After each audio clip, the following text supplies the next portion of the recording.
Bienvenue dans le podcast de Story School qui, comme son nom l'indique, s'intéresse aux différents sujets liés au storytelling et à la communication de façon plus générale. Aujourd'hui, nous avons la chance de recevoir Benjamin Dard, directeur de Philae Productions, journaliste depuis plus de 20 ans et ancien chef du pôle fact-checking de TF1. Avec des années d'expérience dans la lutte contre la désinformation, Benjamin est un véritable expert en la matière. Il a voyagé partout dans le monde, scruté les méandres des réseaux sociaux et décrypté les stratégies utilisées pour créer et diffuser de fausses informations. Au cours de cet entretien, nous plongerons dans les profondeurs de cet univers complexe pour mieux comprendre les enjeux et les conséquences des fake news dans notre société. Bonjour Benjamin et ravi de te recevoir parmi nous aujourd'hui. Bonjour Amal, merci pour l'invitation. Merci à toi. Si ça te convient, on va commencer par discuter de ton expérience en tant que chef du pôle fact-checking de TF1 pendant l'élection présidentielle française en 2022. Pourrais-tu nous en dire un peu plus ? Alors, pour parler de ce pôle fact-checking, d'abord, disons un petit peu de quoi il en retournait. C'est un pôle qui est constitué de plusieurs journalistes, 5, 6, 7, ça dépendait selon les besoins que nous avions. Et c'est vrai que pendant la campagne présidentielle, le pôle avait été effectivement renforcé pour pouvoir justement accompagner l'ensemble des déclarations qui allaient pouvoir s'exprimer durant cette campagne. Et donc, c'était important que le pôle soit renforcé. Ce qui est intéressant, c'est que durant cette campagne présidentielle, on avait pu s'appuyer, on avait commencé à s'appuyer sur l'INSERM, l'Institut national de la recherche médicale, tout ce qui nous permettait d'avoir déjà une expertise médicale pour justement travailler sur tout ce qui était les réponses aux fake news qui circulaient sur tout ce qui était sujet sanitaire. Et puis ensuite, très vite, on a eu l'intuition partagée avec le directeur de l'information que de plus en plus, les fake news allaient se propager, notamment à la faveur de la campagne présidentielle, sur notre état de droit. C'est-à-dire, un certain nombre de candidats, effectivement, remettaient en cause ou interrogeaient les limites de notre état de droit. C'est pour ça qu'on a voulu, en fait, s'appuyer sur un autre pôle, pas seulement la santé, cette fois, c'est un pôle juridique, si j'ose dire. Et donc, on s'est appuyé sur une équipe de juristes pour nous aider, encore une fois, là aussi, à apporter une expertise sur tout ce qui touchait le droit. Et je pense qu'on a une bonne intuition parce qu'effectivement, durant la campagne, de nombreux candidats, on posait des questions sur les limites de notre architecture institutionnelle et juridique. Donc voilà pour le pôle fact-checking. Et puis ensuite, tous les matins, ça se passait comme ça. Il y avait une conférence de rédaction sur le web et donc on discutait des sujets qu'on allait traiter ensemble. Et puis il y avait beaucoup de déclarations à l'époque, notamment des candidats. Et donc on essayait d'examiner ce qui était vrai, ce qui était faux, ce qui méritait effectivement des précisions, une expertise. Et puis chaque jour, il y avait 3 à 4 articles de fact-checking qui sortaient sur les sujets les plus divers et variés. Et puis comme tu le sais, ensuite, évidemment, il y a eu la guerre russo-ukrainienne qui a percuté la campagne. Et à ce moment-là, l'intérêt aussi s'est déplacé vers du fact-checking qui touchait davantage le conflit plus que effectivement la campagne présidentielle en tant que telle. Mais bon, ça a été quand même un énorme morceau pour nous. Voilà.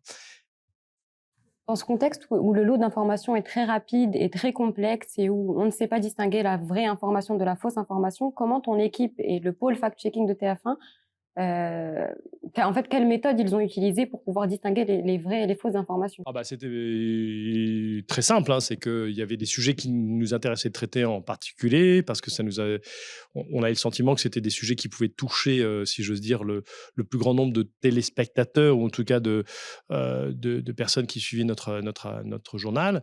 Et ensuite, c'était des procédés assez classiques d'investigation journalistique avec l'interrogation de la source, évidemment, ce qui est la première chose. Donc, on allait chercher la source de l'information, qui avait dit quoi et où. Ça pouvait être une image, hein, évidemment. Et donc là, la même chose, hein, c'était toujours l'interrogation des sources. Où trouver cette image, qui l'a diffusée, pourquoi. Et puis, on arrivait effectivement comme ça à fact-checker. Donc, encore une fois, chaque jour, 4 à 5 informations. Il faut préciser aussi que pendant la campagne présidentielle, en fait, on a comment dire, fact-checké un certain nombre d'émissions en direct. C'est-à-dire qu'il y avait pas mal d'émissions en direct avec pas mal de candidats notamment. Et là, notre équipe était en direct dans les coulisses de l'émission, enfin en régie, pour écouter et puis de fact-checker en direct l'émission. Et on avait mis en place, et c'est une innovation aussi du pôle, ça c'était je trouve, un atout, c'est qu'on avait mis en place un QR code. Et donc, ça avait donné la possibilité à n'importe quel téléspectateur de suivre le débat en direct tout en interrogeant les affirmations des candidats. Donc, il suffisait de scanner le QR code et immédiatement, le téléspectateur était renvoyé à une page sur laquelle nous fact-checkions en direct les propos des uns et des autres. Je suppose que ça demandait beaucoup, beaucoup de travail et beaucoup de Ça- réactions en urgence, Alors, en fait. Absolument, c'était le principal défi. Tu l'as parfaitement résumé. Le principal enjeu, c'était de pouvoir se dire que telle affirmation allait pouvoir être vérifiée dans un temps déterminé. Pourquoi ? Parce que passé un certain temps, ça devenait compliqué de suivre l'émission parce que l'émission se déroulait, passait à autre chose, donc c'était compliqué. Donc effectivement, le temps était un élément à prendre en considération dans le moment où on allait fact-checker. Et effectivement aussi, il y a un truc qui est vrai, qui s'est produit, c'est que de nombreux candidats reproduisaient des fake news qu'ils avaient déjà formulées auparavant. Donc on avait déjà un petit dossier de fake news associé à chaque candidat, ce qui nous permettait quand même de dire, tiens, cette information erronée, ce ou cette candidate l'ont déjà prononcée à d'autres moments ou d'autres endroits. Qu'est-ce qui t'a le plus surpris pendant cette période? Ça, ce que je viens de dire déjà, ce qui est toujours surprenant, c'est que les informations erronées, alors les fake news, même si les fake news, le terme est un peu galvaudé et englobe tellement de choses différentes, mais les fake news ont la vie dure. C'est-à-dire que, au fond, malgré le travail considérable accompli par les médias classiques, généralistes, même d'autres médias, on a vu des collectifs incroyables. Je pense à Conspiracy Watch en France, mais plein d'autres organes de presse qui se sont organisés de façon à pouvoir contrecarrer tous ces fake news. Eh bien, elles circulent toujours avec autant d'intensité. Et ça, c'est j'allais dire que dans le travail quotidien de journaliste, c'est parfois, non pas décourageant, mais pour une fake news qui est diffusée, qui prend quelques secondes à être diffusée, ça prend des heures à débunker. C'est ça qui est parfois assez troublant, assez décourageant, ça oui, effectivement. Et dans ce contexte, du coup, à la fois fascinant et très complexe, il faut, je pense, former les plus jeunes générations à pouvoir répondre à la fausse information et pouvoir savoir si c'est vrai ou si c'est faux. Dans ce cadre, je comprends que tu organises des formations dans les établissements scolaires, notamment en France. Comment abordes-tu ces sujets avec les élèves qui sont beaucoup plus jeunes, en fait? Oui. Alors, effectivement, depuis quelques mois, je travaille auprès d'une association qui s'appelle Square Media, qui intervient effectivement en banlieue francilienne, à Clichy-sous-Bois et à Mantes-la-Jolie, donc dans les Yvelines et en Seine-Saint-Denis. Effectivement, on intervient auprès d'un public donc parfois de scolaires, et puis parfois de non scolaires. Alors, de quoi il s'agit ? Eh bien, on essaye effectivement de leur faire toucher du doigt les manipulations qui peuvent être à l'œuvre dans tous les instants de leur vie quotidienne et quand notamment ils consultent les réseaux, ce qui est le cas effectivement pour un certain nombre d'entre eux, enfin même pas un certain nombre, pour la totalité d'entre eux. Donc on essaye de les alerter simplement sur les pièges de la désinformation qui sont constants en fait, qui sont parfois et qui jouent en fait sur des biais assez classiques que vous connaissez, que les uns et les autres connaissent très bien. C'est des biais de confirmation, c'est-à-dire on va aller chercher des informations qui vont nous conforter dans ce qu'on croit déjà, dans ce qu'on dans les convictions qui nous animent en permanence. On va aussi on les sensibiliser aux biais d'autorité, c'est-à-dire effectivement au fait que parfois on se laisse impressionner par des figures parce que justement ils sont entourés du label d'experts, mais sont-ils vraiment des experts donc il y a ce biais-là aussi qui est à l'œuvre énormément.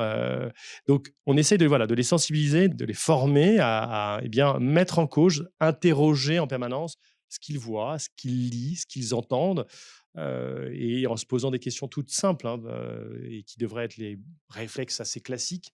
C'est-à-dire, voilà, quelle est la source? Est-ce qu'elle est datée? Est-ce que c'est recoupé? Est-ce que le contexte est juste?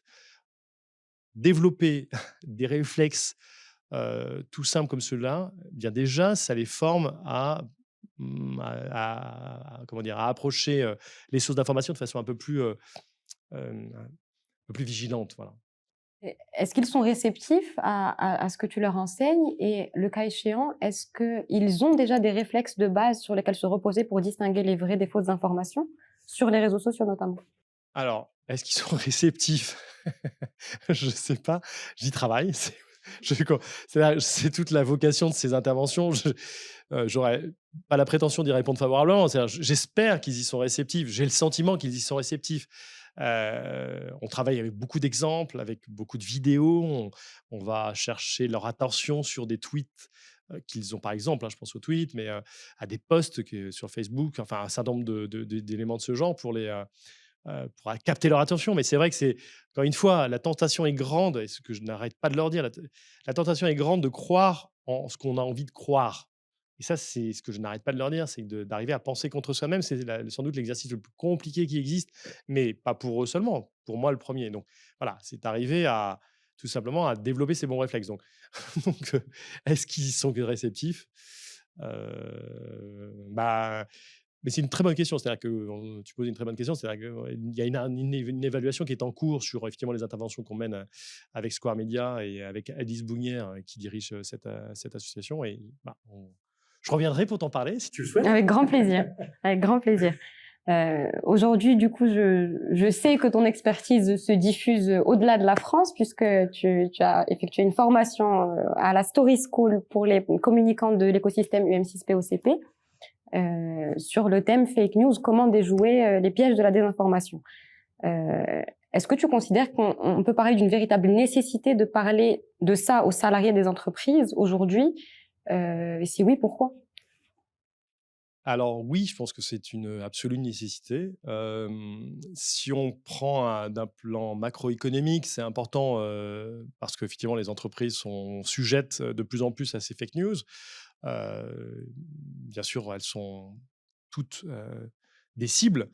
Évidemment, on pense à, alors c'est parce que je suis français, mais je pense effectivement à ce qui était aux déboires qui sont arrivés à l'entreprise Vinci en 2016, qui a eu quand même des conséquences assez substantielles sur l'entreprise elle-même, sur sa capitalisation, puisqu'en quelques minutes, elle a perdu plusieurs milliards d'euros suite à un communiqué de presse fallacieux sur, notamment, je pense à la démission de son directeur financier. Mais bref, donc oui, ça a des conséquences économiques et donc oui, l'enjeu pour les entreprises est important et c'est vrai que les exemples se multiplient. On pourrait en citer d'autres évidemment. Concernant les salariés, c'est important parce qu'ils sont évidemment, ils sont les acteurs aussi, hein. Il ne faut pas les prendre comme, enfin, ils sont évidemment les premiers acteurs, de la réputation d'une entreprise et quand je dis réputation, évidemment là, il ne s'agit pas d'être positif, mais simplement aussi de pouvoir défendre, les couleurs d'une entreprise quand elle peut être attaquée sur des fondements qui ne sont pas justifiés. Je pense que, alors je n'irai pas dans les exemples qui me touchent, mais j'en ai à l'esprit, dans les entreprises pour lesquelles j'ai travaillé, notamment TF1, qui a souvent été la cible effectivement de ce genre de pas mal d'accusations. Donc je pense que c'est important d'avoir ça à l'esprit, et c'est pour ça qu'il est absolument urgent de, former, les salariés, quels qu'ils soient, sur, encore une fois, tout simplement les bons réflexes à adopter et les bons outils surtout à mobiliser dans ces cas-là. Selon toi, quels sont les principaux domaines ou secteurs professionnels où la sensibilisation aux fake news et à la désinformation est particulièrement importante? Malheureusement, tous les secteurs sont aujourd'hui l'objet d'une vigilance. Il n'y a pas de secteur, qui soit plus susceptible d'être touché par les fake news. Il suffit de s'en retourner il y a encore quelques mois, l'épidémie était évidemment au cœur des fake news, hein, donc évidemment, hein. Ensuite, tous les sujets sont susceptibles d'être, comment dire? Utilisés, instrumentalisés, en fait. Est-ce qu'il y a des méthodes précises que les salariés des entreprises peuvent adopter pour pouvoir répondre à une fake news, pouvoir s'en prémunir et la prévenir ou... En tout cas, sans prémunir, c'est sûr. En tout cas, quand je pense à toutes les informations que nous recueillons chaque jour, puisqu'on passe chacun les uns les autres entre 4 et 5 heures en moyenne sur les réseaux et sur les écrans. Donc, mais est-ce qu'il y a une méthodologie? Non, simplement penser toujours à avoir les bons réflexes, encore une fois, de trier, donc de recouper, de sourcer, de contextualiser une information.